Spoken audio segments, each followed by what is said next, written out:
Jocks, a one-act musical play by Gary West. Between the 1930s and 1980s, North East folk singer Jock Duncan sought out and interviewed around 60 Scottish veterans of the First World War. The following play is based largely on these men's stories, told to Jock in their own exact words. The cast is Scott Gardiner, Chris Wright, Charlie West and Gary West, and the setting is a kitchen somewhere in Scotland in the present day. Oh, Pittenweem,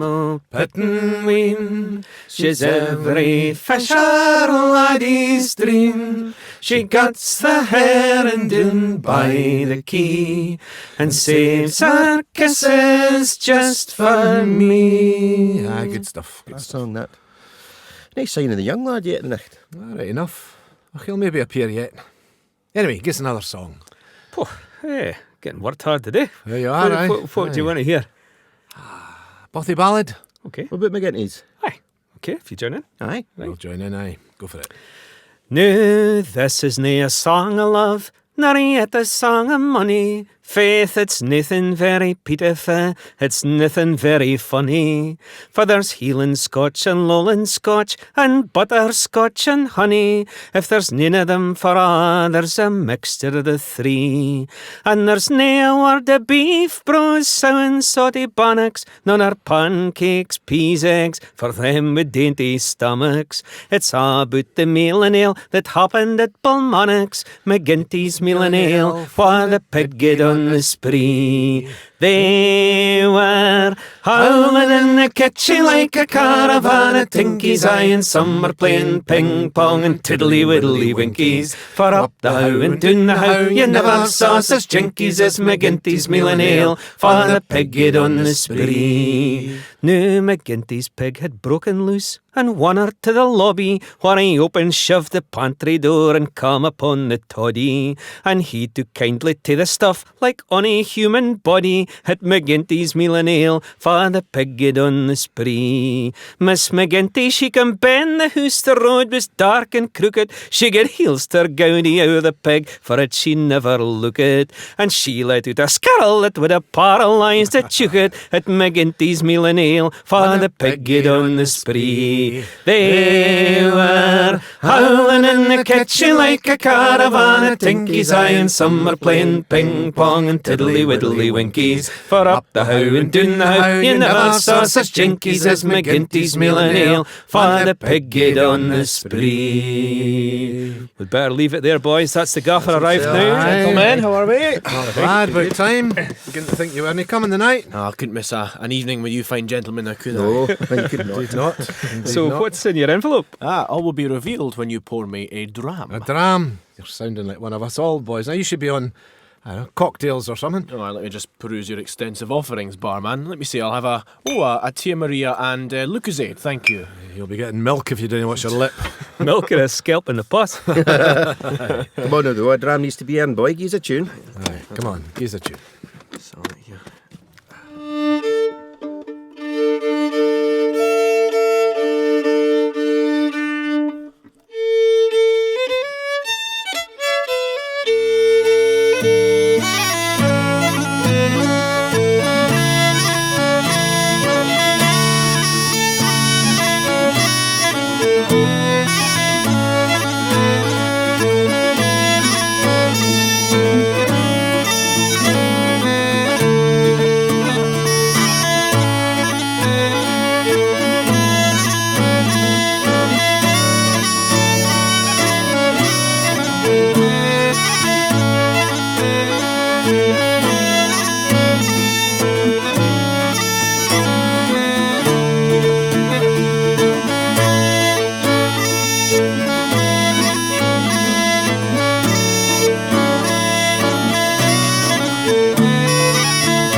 Good stuff. Very good, stuff. very good. Aye. Well, I think that's deserving of a dram. Point it So away, point it away. here we go. I'll hit a top up as well, actually. Right, here we go. So, come on then. What's in this envelope? Life's. Life's? Aye, life's. Well, life's and memories, life's and deaths, I suppose. A bit of a long story, but a couple of weeks ago, my dad dropped this big wad of papers round to me. Right. He'd been sent it by some publisher somewhere. Apparently a guy called Jock Duncan spent years, well, decades, interviewing veterans of the First World War. Jock, the singer. Jock. Aye, that's the one. He just had a fascination for it. He managed to persuade them to open up and tell him their stories. 60 of them did, mainly around the northeast. Boys around from that way somewhere, you know.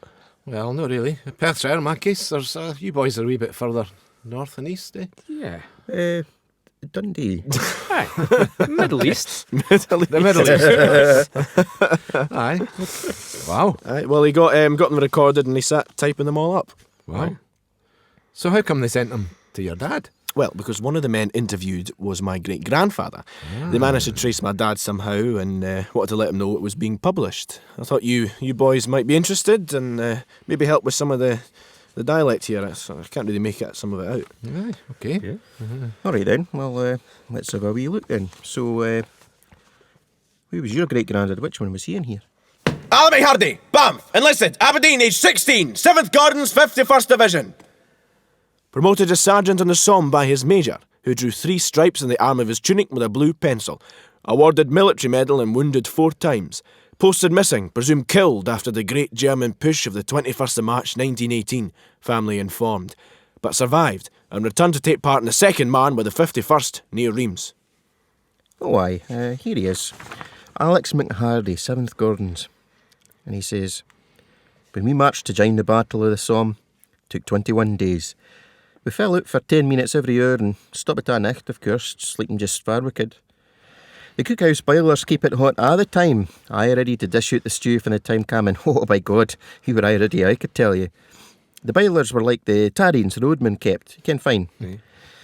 Well, that was the worst thing they ever did to us. Your feet never cured for a gweed file, I can tell you. A gweed file. Aye, It sounds that's the like, Doric. sounds like he's a bit of a character. Eh? Well, read on, you've not heard the half of it yet, I tell you. We were getting ready to attack Beaumont Hamel, and Major Milne come up on horseback. He shouts, "Hey, you!" and points at me. I thought, holy God, fit of a dean wrong new. Some of the lads said, We're going to shoot you, men. funny wise, our eye gangs and salutes. Major Milne, he says to me, McHardy, you've been a considerable time out here and have seen quite a lot of action. Have you got a pencil by any chance? I says, a pencil? Far would I get a pencil? At that, the adjutant produced a blue een, so Major Milne never come off his horse, but just raxed out and drew 3 stripes on my arm. Now, he says, From now on, you're the sergeant of this platoon. no, I never really taken this carry on seriously, and a week after we had the parade, and the sergeant major picked me as right marker. Up comes Major Milne on horseback to take the inspection. He spots me and furls his horse about and he shouts at me. McHardy, what are you doing in the ranks? I says, marker, sir. He says, Marker my arse. he then cries on the sergeant majors to take me down to the tailors and wait until I had my sergeant's stripes sewn on. He then says to me, I've never had a man refuse an order before. the sergeant major, I kent him fine. He belonged to Inch. Spearfoot happened at me, so I tell him. He had a good laugh and said, Mick, it's a wonder you wasn't shot for doing that. Wheel, I was just a loon, you ken. Who's this now? Jimmy Scott, for Tifty, 5'8", he was in the Royal Engineers. It was funny, man, the way I joined up. I was in Methlick a Saturday night and met in with my pal Willie Webster for the joiners there. We landed up in Cobbett Smith's, a grocer that sell porter ale, ken the good dark ale. We both had a bottle of it, or maybe twan. We were thinking we were guy chills and capering about in the street, making a bit of din, when the minister come walking by. On the Sunday, he preached a sermon about the degrading exhibition the twa was put up, finishing up saying that we'd be better employed in the army, fighting for king and country, and making fools of ourselves with strong drink. Well, the twa of us didn't ken if he was worthy of a sermon or nae, to ourselves, and maybe felt a wee bit honoured. But we took him at his word and hired a hotel man for the Temperance Hotel to take us into the town of Aberdeen to join up. Willie get into the Army Service Corps, and I joined the Royal Engineers. So they were shamed into joining the army. Aye, very much so. Dangers of strong drink. Aye. It's the bucking way. Well, here's a lad from my neck of the woods, the flatlands of Angus. Frank McFarlane, Forfar, first Black Watch. I joined up in 1912 on the 20th of February. I was 17-year-old and 5 feet 9 inches tall. I seen a Forfar lad that was a trooper in the Lifeguards, and I thought I'd like to be in them because he was very smart in his uniform. He was tall and handsome and braw. So in I gazed to the recruiting office and said, I'm needing to join the Lifeguards. The recruiting sergeant said, You can't join that here. You'd hate to go to London for that. Aside him was a placard in the wall of a Gordon Highlander. So I points to it and says, what about them then? He says, You can't join that either. You'd hate to go to Aberdeen. well, I said, what can I join? A Black Watch, of course. I'll join you up right away. So that was me joined. The Black Watch, the 42nd Regiment. The famous 42. Behold, I am a soldier bold, I'm only 25 years old. A braver warrior never was seen, from Inverness to Gretna Green. When I was young, my father said he'd put me to a decent trade, but I didn't like that job at all. So I went and I joined the 42. The wind may blow, the cock may craw, the rain may rain and the snow may snow, but you win a frickin' Jock McGraw. The stout is chill in the 42. At our last fecht across the sea, the general he sends after me, and when I get there with my big gun, of course the battle soon was won. For the enemy I ran awa, they were feared at the legs o' Jock McGraw, and a man like me sae tall and neat, you ken yourself could never be beat. The wind may blow, the cock may craw, the rain may rain and the snow may snow, but you win a frickin' Jock McGraw. The stout is chill in the 42. The king then held a grand review, when numbered 1,062. The Kilty lads come marching past, and Jock McGraw come marching last. The royal party grabbed their sticks, and all began to stretch their necks. Cries the king to the colonel, Upon my soul, I took that man for a telegraph pole. The wind may blow, the cock may craw, the rain may rain and the snow may snow, but you win a frickin' Jock McGraw. The stout is chill in the 42. The wind may blow, the cock may craw, the rain may rain and the snow may snow, but you win a frickin' Jock McGraw. The stout is chill in the 42.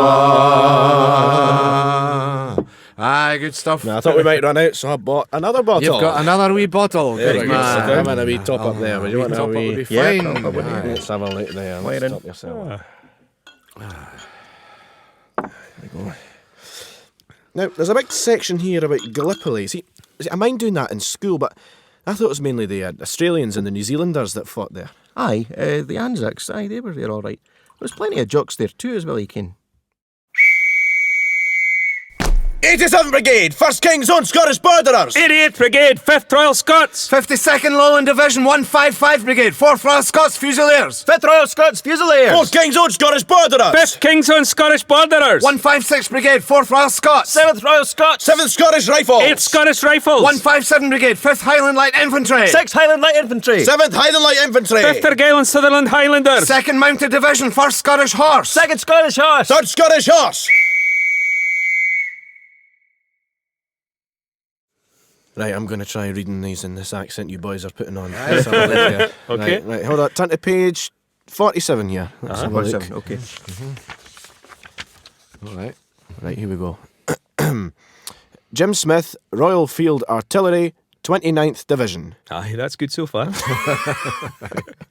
Very good. Right. The ship we gaed out to Egypt way was Cardiff Kinstonia. Aye, I mind that. He had to walk the beasts about on for exercise. We disembarked at Alexandria and into camp. There we waited for the New Zealanders and the Australians to come for their own countries. When that happened, we gaed to our same ships and sailed for Lemnos. A hale fleet of them congregated there with a load of battleships and all. And on the 24th of April 1915, we set sail for the shores of Gallipoli. I mind it was an awful fine nicht. Aye, very good. Not too bad, that one, eh? The Australians were farer north than us, but later on, some of them come round to our side and attacked at Suvla Bay, along with some more British troops, but they didn't get very far there either. The sick and wounded were taken out in lighters at Nicht to the hospital ships, but the majority coming off for dysentery cases the most of the time. Nasty. The Turks had a nasty habit of firing their rifles up in the air, and the spent bullets come strachting on top of us. In fact, we lost a lot of out that way. An officer come by when we were standing with a big Australian. We a saluted him, but the Australian didn't. The officer stopped and got on to him for nae saluting. The Australian just looked at him and said, Well, try Australian accent this Aye, time. give us your Australian just mastered accent. the Scottish ones in Australia. the Australian just looked at him and says, Why, for a real soldier, sonny? It's like you've never been out of the bungles. That was rather authentic myself. aye. Here, all this talk about Australia puts me in mind of this song you'll kind of sing. Okay.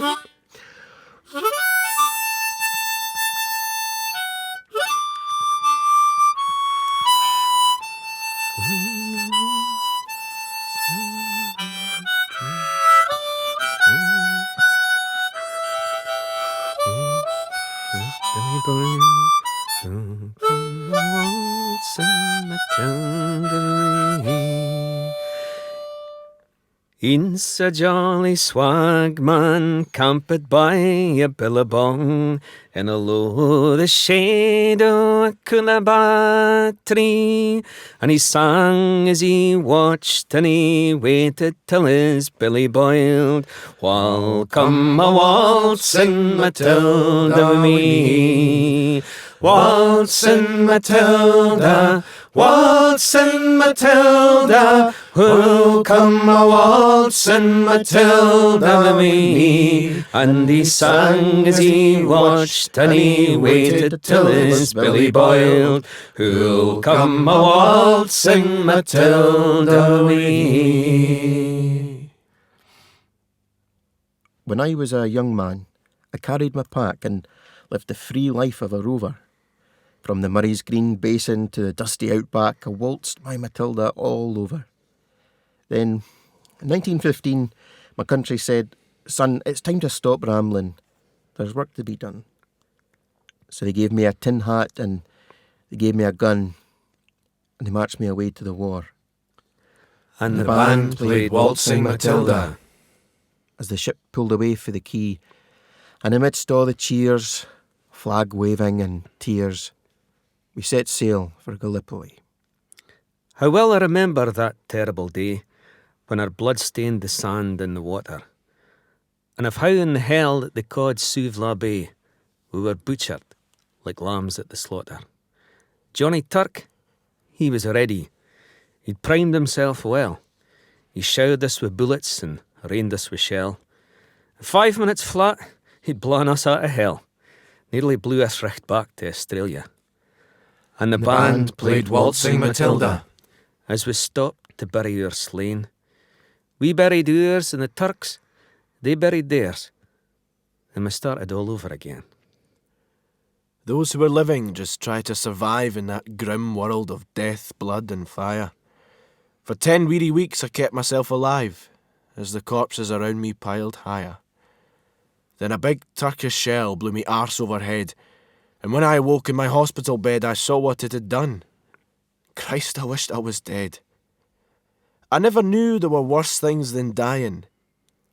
For no more we'll go waltzing Matilda, across the green bush far and free. For to humph tent and pegs, a man needs both legs. No more waltzing Matilda for me. So they gathered the crippled, the wounded, the maimed, and they shipped us back home to Australia. The legless, the armless, the blind, the insane, all those old wounded heroes of Suvla. And as our ship pulled into Circular Quay, and I looked at the place where my legs used to be, I thanked Christ there was no one there waiting for me to grieve, to mourn, or to pity. And the band played Waltzing Matilda as they carried us down the gangway. But nobody cheered. They just stood and stared. Then they all turned their faces away. And now, every April, I sit in my porch and I watch the parades pass before me. I see my old comrades and how proudly they march, reliving their dreams and past glory. The old men march slowly, all bone stiff and sore. They're tired old heroes from a forgotten war. And the young folk ask, What are they marching for? and ask myself the same question. And the band plays Waltzing Matilda as the old men still answer the call. But year after year their numbers grow fewer. One day, no one will march there at all. Waltzing Matilda, waltzing Matilda, who'll come a waltzing Matilda with me? And their ghosts may be heard as you pass by that billabong. Who'll come a waltzing Matilda with me?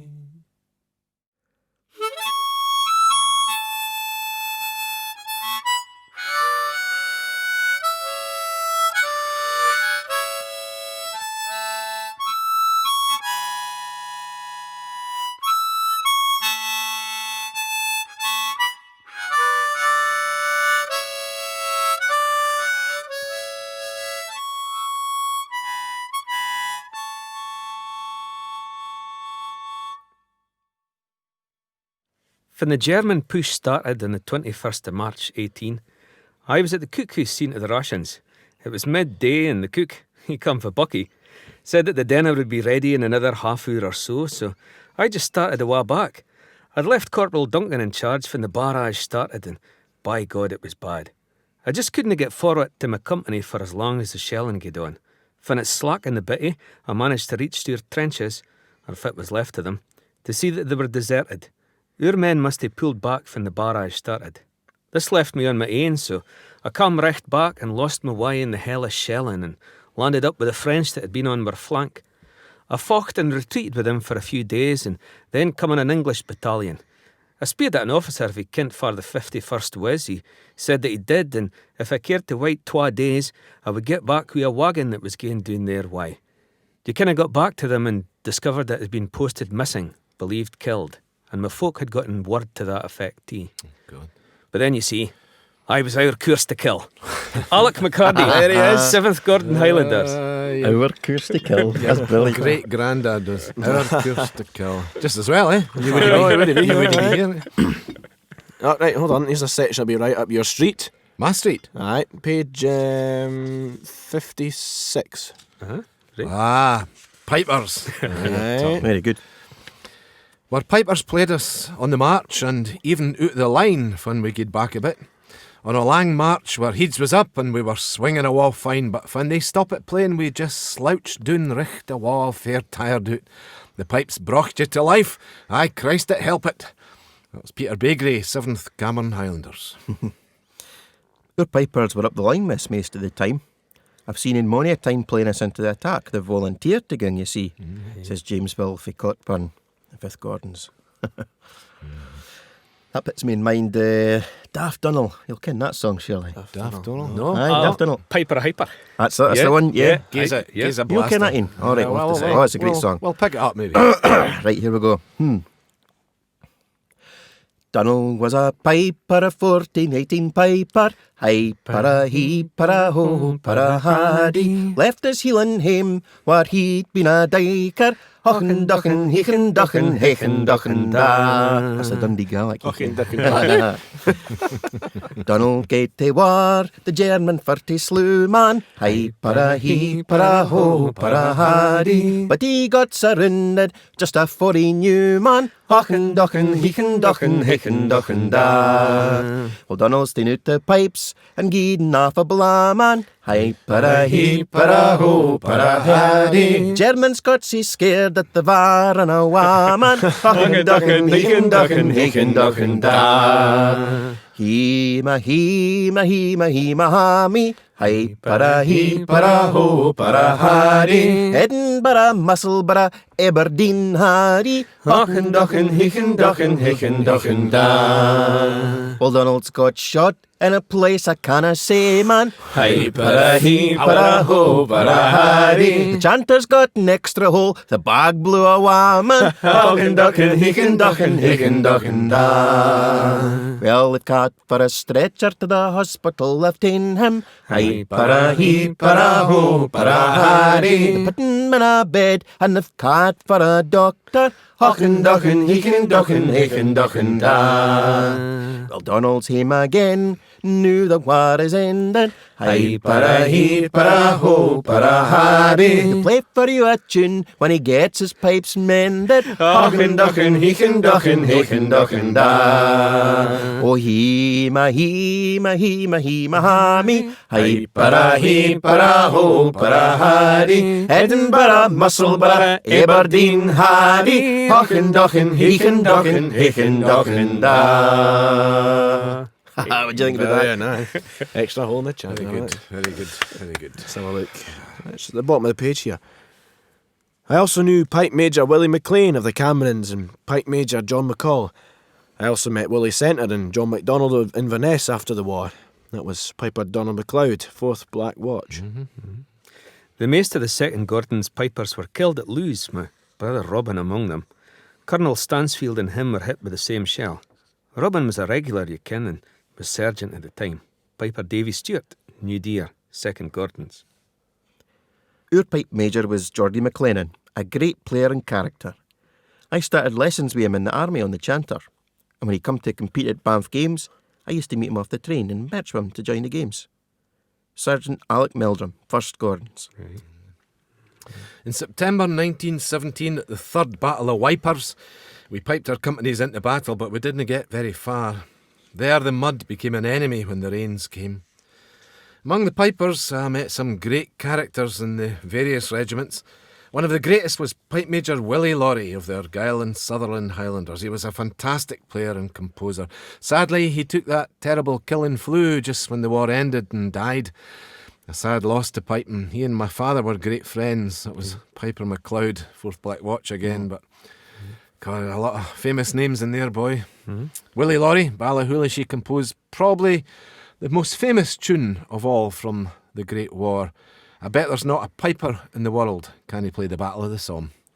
Geordie McLennan as well, the great G.S. McLennan, one of the finest composers and players that ever lived by all accounts. But We're getting a real education here today. Right, old Jen, let's put that to the test then. Let's see if every piper does know Battle of the Somme.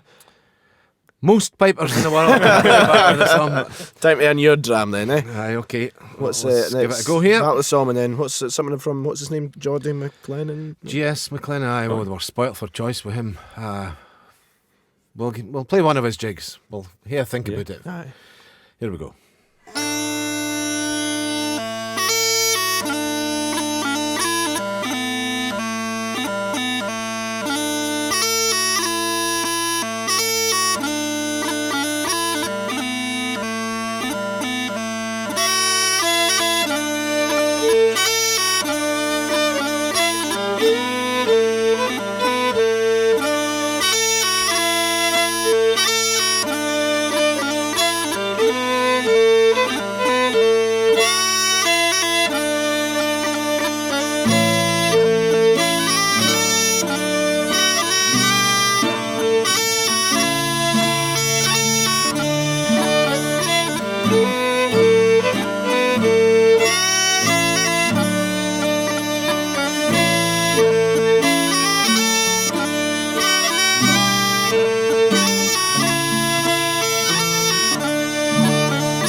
Summoned by Geordie McLennan.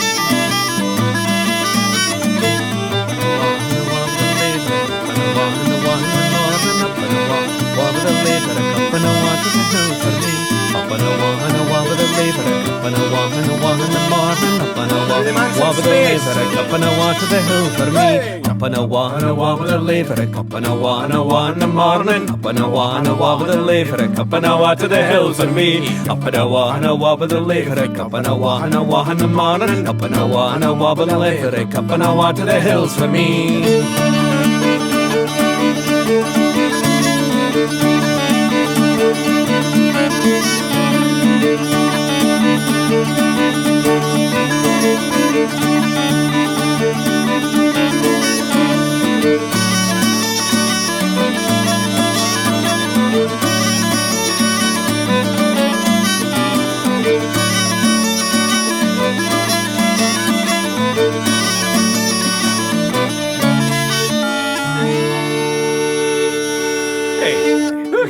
Lovely stuff. Now you're talking horses. Hey, look at this on page 65. Okay. Hold on. All right. You got it? Yeah, right. Yeah, with There you. we go. Listen to this. This is Private Dodd Carroll for Fivey. He was in Machine Gun Corps. The army come round the firms and commandeered any horses that they fancied. I mind when they came to the Fivey Kirk on Sunday service and took all the good shalts that was there that day. Of course, there was plenty of shalts and gigs. That's all there was at the time, you ken. Shalts, what's a shalt, Scott? It's a horse. Just a normal horse. Well, like a wee horse, like a pony. You know, it's No like, Clydesdale type. exactly. Yeah, for pulling, you know, the gigs with the people in it rather than for. So when they went to the Kirk, they went into the Kirk, left their gigs and shirts outside, and they came out, and there was only gigs. Yeah, No horses. Yeah. that's it. I got a letter for him saying that my good pair of horses are rocht afore I get awa had been commandeered by the army. I just could near hae gruttin when I read that. In the letter my mother speered if I would look out for them, but there wasn't much chance of that. John Rennie, Balmelly Farm, 5th Gordons. An old donkey was our mascot for a long time. I used to gang in front of us when we were on the march, man. It was recht cute. It kent when the shells was coming closer, nay. He steed up and listened, and his lugs shoot back and forth. If he stood his grun, so did we, but if he made a bringe off the road, then we did an well, in the end he made a mistake. He got killed, poor brute. We missed him, 'cause we'd had him a long time, you ken, oh aye. Oh, it was Alec McHardy, There he is again. 7th Gordons. Hold on here. When the mules came up to the front, they walked very cautiously. But going back, they put back their ears and ran like hell. Sergeant Alex Meldrum, White Hills, 8th Gordons. They weren't daft, eh? I had a name for another horse. Ena Cad Dick was strack on the Somme with a bit of shrapnel that got into his mane at the side and come out at the other. But he came a richt, you ken, but we lost an half a horse. That was Bert Gouth in New Deer, in the Royal Field Artillery. I was in the Guard of Honour to Lord Robert's funeral ceremony, and by God, the French had the finest horses I ever saw. They were like fit you see on the fight horse fusky bottles. Small headies, small leggies, and long neckies. Just the royalty of Shelts. Jimmy Reid, Offord, 6th Gordons. He was jealous of the French horses. Who wouldn't he be? Alec Pratt was my sergeant. He was a great character and a hard man. He knew all the ropes being an old regular. I mind in France he came round inspecting the horse lines, and we were on parade, standing by horses in the early morning parade. Away down the line I heard Sergeant Pratt say, "What the hell are you grovelling there, making such a damn noise?" I heard the poor fellow say, "The horse kicked me, Sergeant." Sergeant Pratt snaps back, "Well, get a hell on your feet and kick the bastard back." There we go. You filling Yeah, there you go. up there, eh? Yeah. Cheers, Minder. Yeah. Okay. There you go. Cheers, Minder. Oh, here's another Gallipoli. Still on horses here, boys. The winter weather took an half a toll of the pair horses, and in the end we were left with 8 still living on the day of departure. The craters got their last task of pulling our guns down to the beaches. Oh, and then they were slaughtered, shot dead. That was the reward the pair things got for lasting through their time with us, through shell fire and shot at Gallipoli for 9 months. Shot, dead. John Smith, Royal Field Artillery, 29th Division.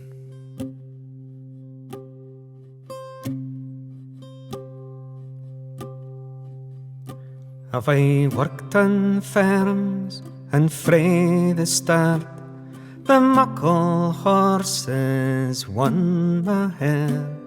We big strong backs they'll proudly stand, the uncrowned kings of all the land. And yet for all their strength and fame, they're as gentle as a summer's wind.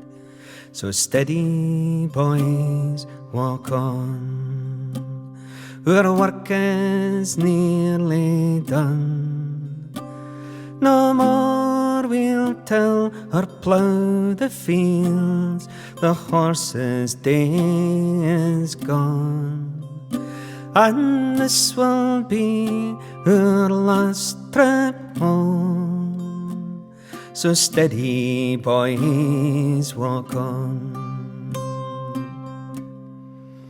Now I've seen men sing their songs of praise of Arab stallions in a race. Hunters wha fly wi' the hounds to chase the fox and run him down. But none of them compares, I vow, to the working pair that pulls the plough. So steady, boys, walk on, our work is nearly done. No more we'll till or plough the fields, the horses' day is gone.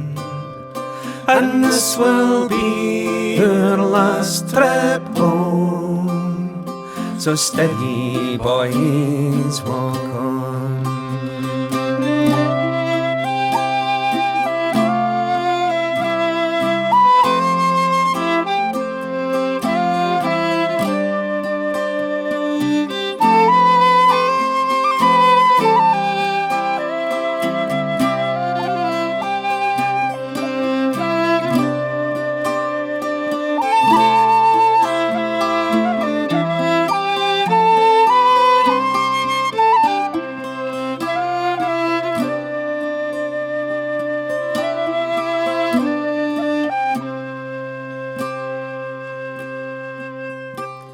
And as we head back, our friends have lined the road to see us one last time.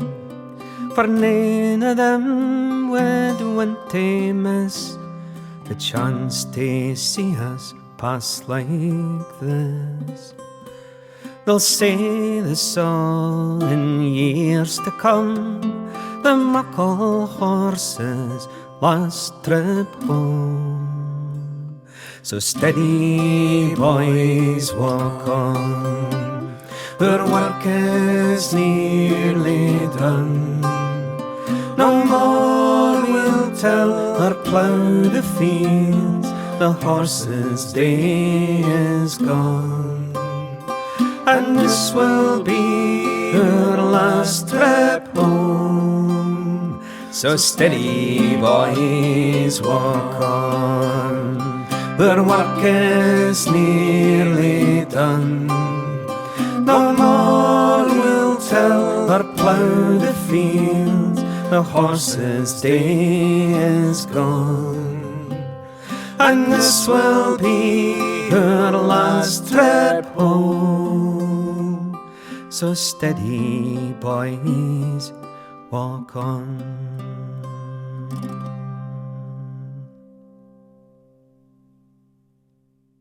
We get out of the top at Bullicor. I was on a 3-man machine gun team. My pal Glendinning got wounded and gaed awa back. Shortly after that, the other lad got it in the head and gaed fair daft, so that was me left on my own. I was looking for somebody to mark up a team, and I came on a Jerry hanging in the barbet weir, with both his arms blown off. I got ahead of a lad to give me a hand, and we got the pier lad off and awa with the stretcher bearers. It's a funny thing. The Jerry I had on their big jackets summer and winter when they were in action. Jimmy Milne, Rose Harty, 2nd Gordons.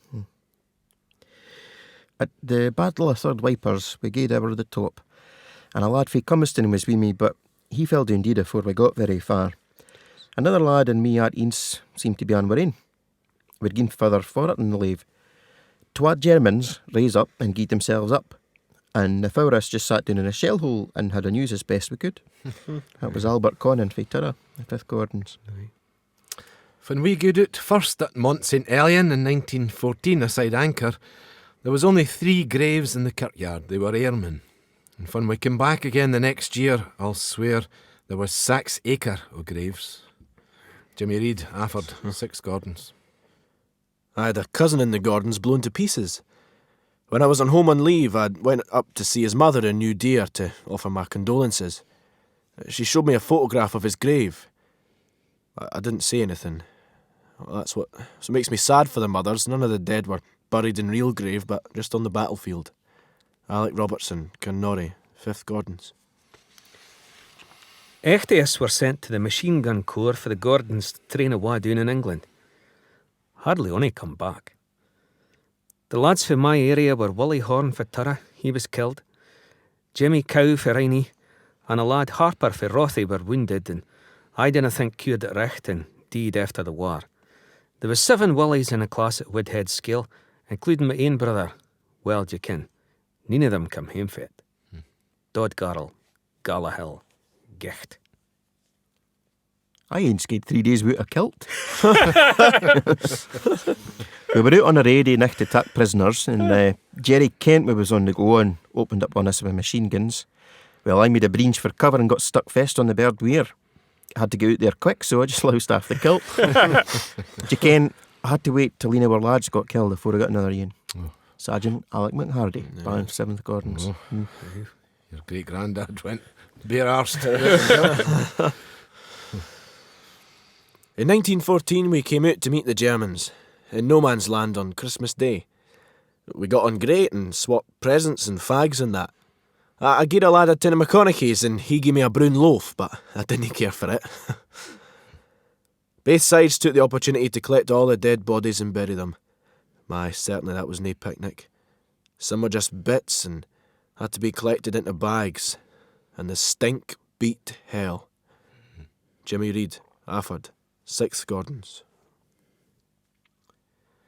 When we attacked at High Wood on the Somme, the German weir was a hail. The wire was unbroken. We were losing an half a men. I flap it and keep it my head doon, but there was another lad at my side and he raised up to get a perk at them, and I says to him, "Dinna do that, keep your head doon into the ground," but nah, he raised up and shot off a run, but nae mair. That was him. Finished.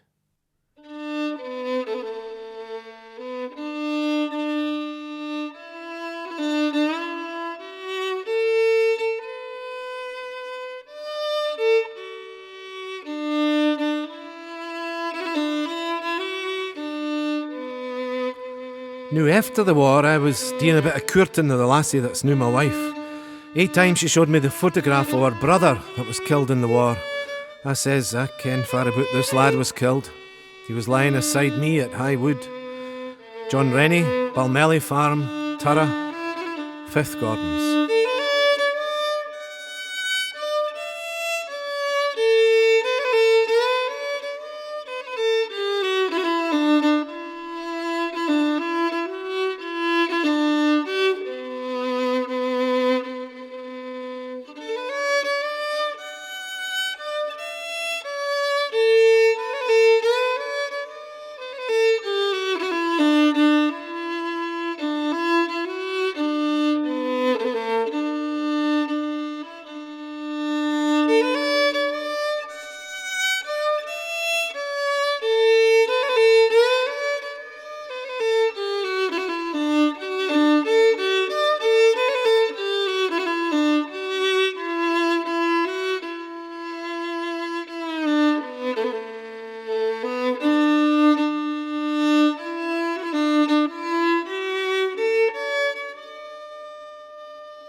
Well, it's getting hour late, chaps. Folk will think we've no hymns to go to. I suppose, eh?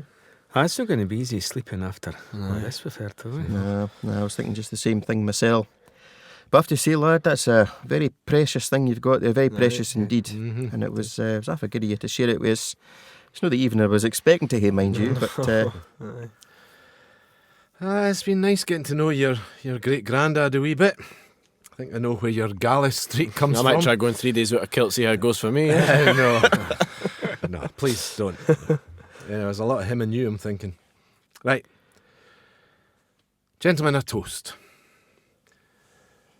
Sergeant Alec McHardy, Banff, 7th Gordon Highlanders. Alec McHardy. It would have been nice to meet him, right enough. But do you know what's just struck me? No? What sets these men apart from the rest? Dunno. Well, they all came home. Every last one of these boys survived. Yeah, of course. Survived to share their stories. They say most men like them never shared their stories with anyone. Yeah, I suppose it took a pretty special man to give them the chance, eh? Jock Duncan. Aye. Did some great lads. And then you've some Gullis brutes here. Here's McHardy. What a lad. What a lad to record he was. He was a big hardy man. They made him sergeant at 16. Again, it was as if he would have joined up. 16. They made him sergeant because the CO says, send that boy over here. McHardy says, you're coming out of the ranks if you have pencil. Put it down here, pencil. And he got a coloured pencil for somebody and he wrote this 3. Next week he come back and McHardy was still in the ranks. He didn't think he deserved it. Right. Took that man out of the air, he says. Got the 3 stripes. I feel it. Go Bothy. Aye. To Jock Duncan, collector of stories. Jock Duncan. Jock Duncan. And 'tis lads. The lads who came home and the lads who didn't. The Jocks. Aye, Jocks. Jocks. Jocks.